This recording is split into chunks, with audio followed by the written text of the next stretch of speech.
Hey guys, welcome back to the channel. Today I want to talk to you a little bit about New World's most recent update, update 1.05. There's a patch that came out yesterday, November 3rd. Today is November 4th. So if you haven't read these patch notes already and you're curious what's going on with New World and what's the latest bug fixes and whatnot, let's take a look. Let's see what's going on. So I already read through this a little bit, and they already had some very good bug fixes in here. So I'm going to go through some of the more notable things that are on here, my thoughts and stuff like that. So one of the more annoying things that has been going on lately is gold sellers, and they apparently banned a bunch of gold sellers, which is great. That's fantastic. And they also added restrictions on lower level players.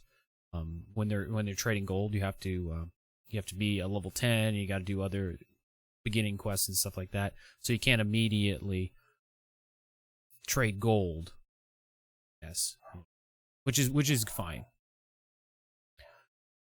They also redistributed the gold value, apparently on some of the earlier quests to later in the quests, so you get the same amount of gold throughout the whole main story quest, but they kind of moved it around a little bit. It's kind of weird.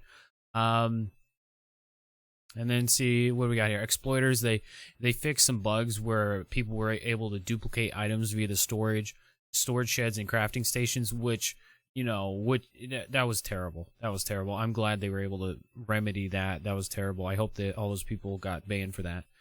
I'm not bitter or anything. Then they fixed an issue where you were able to do gold duplication through territory projects. That's very good. They were able to fix that as well. Moving on to combat, life staff got a little bit of a nerf, it looks like. They removed some of the area effects that it has. AoE no longer triggers on pass-through from the Aegis upgrade. It will only trigger on impact against an enemy object now. Okay. This is a big one though. This is nice. Reduce the respec cost of attributes by 60%. That is very cool. That is very cool. So to respec your attributes now, it's a hell of a lot cheaper. That is fantastic. Reduce the cost of weapon mastery respecking by 75%. So it used to cost 200 Azoth at level 20, I believe. So now it's going to cost like nothing. It's going to cost nothing. It's great. I love that. That's awesome. Reduce the cost of chisels as well by 20 to 50%. That's nice. They also did reduce the amount of gold you got from losing an outpost rush.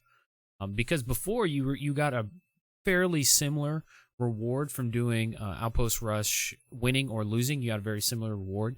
Now they're trying to incentivize people to actually win, and they don't want you to lose. I guess like somebody's got to lose, obviously, but they want more people to take part, maybe.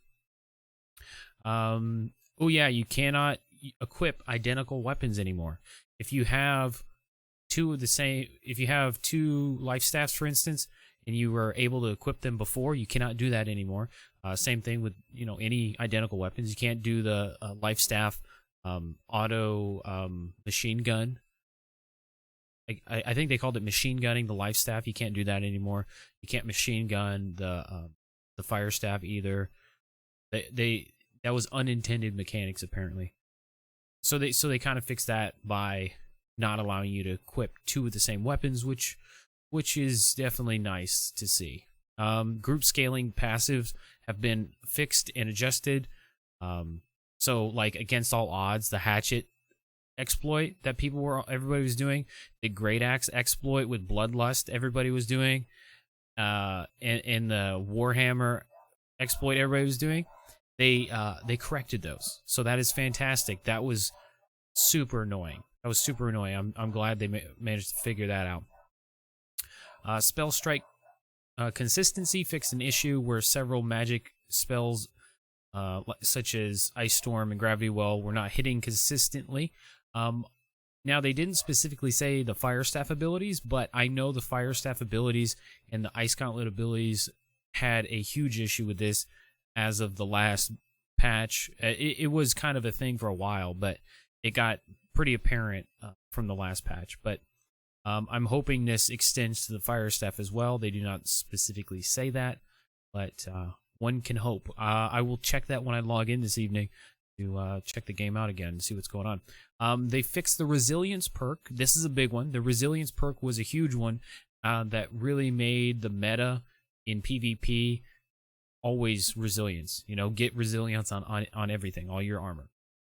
Now that they reverted that, resilience is not going to be as much of a king anymore. It is still going to be good because it reduces the amount of critical damage you take, but it's not going to, you know, reduce the amount of total damage you take. So it still will have its place, but not nearly as much as it did.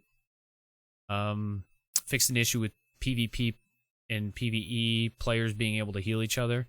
Yeah, that's not intended. Fixed some issues with Outpost Rush, like people were getting out of Outpost Rush before it was able to start. So I would imagine they put a invisible wall there or something. Let's see here, general bug fixes. Fixed an issue preventing some players from joining Outpost Rush because they had a pending group invite. That's good. Repair kits no longer require coin to use. Fixed an issue that sometimes caused players to use the wrong consumable when using consumables from the inventory. Yes, I've had that happen to me many times. I'm glad they finally fixed that. That is a very good one, because that has happened to me quite a few times. Fixed various issues with invasion statuses showing up before the invasion was declared. I haven't took part in an invasion yet, but at some point I would like to. Let's see here. Anything else of note?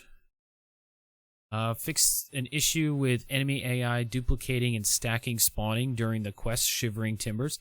The quest in Reekwater, I know exactly what quest they're talking about. Because there was a lot of people farming that spot for a little while. Fixed an issue where fixed an issue that allowed players to initiate a server transfer if they were in the tutorial. Okay. Fixed an issue causing trading posts to become unresponsive or delayed. That's good. The trading post does have many issues. I hope they make some improvements there. Fixed an issue preventing gear score from increasing past 589 from drop rewards. Huh. I didn't know that was a thing. I don't have any watermarks that high, so that might be why I didn't notice that. But yeah, the patch notes look really good. I'm very happy with a lot of these bug fixes and exploit fixes. There was a lot of issues, and this takes care of a good bit of them, and it gives me hope that the game is going to get back right on track and not, you know, go down the dark path it was going in. But you know, they managed to get a lot of these bug fixes out on a weekly basis, which is great. Now, hopefully next week we don't get any major bugs and exploits that happen throughout the week, and if they can manage to get rid of additional bugs and exploits by next week and not generate any more, it's just a matter of time before they get all of them, which is great. And once they get all the bugs, they're going to move on to additional content. That's what we're all wanting and waiting for, and I'm very excited to see what New World will do in the future. But you know, to get to that point, there's a lot that needs to be done. There's a lot that needs to get done. A lot of bug fixes and exploits need to get ironed out before any major content should be released, obviously. And once that happens, I'll be very excited about it. And it has me, you know, refreshed a little bit and at ease that developers have, you know, the players, you know, in mind when they're creating this content, and they're really trying to do what they can. I was very worried on my last video. Some people thought I was going to quit the game, that I was never going to play New World again, but that's far from the truth. I really like New World, and I plan on continuing to play New World and follow New World and everything like that. It's just until, you know, everything starts coming together, you know, I wasn't going to take it super, super seriously, but I'm still playing the game.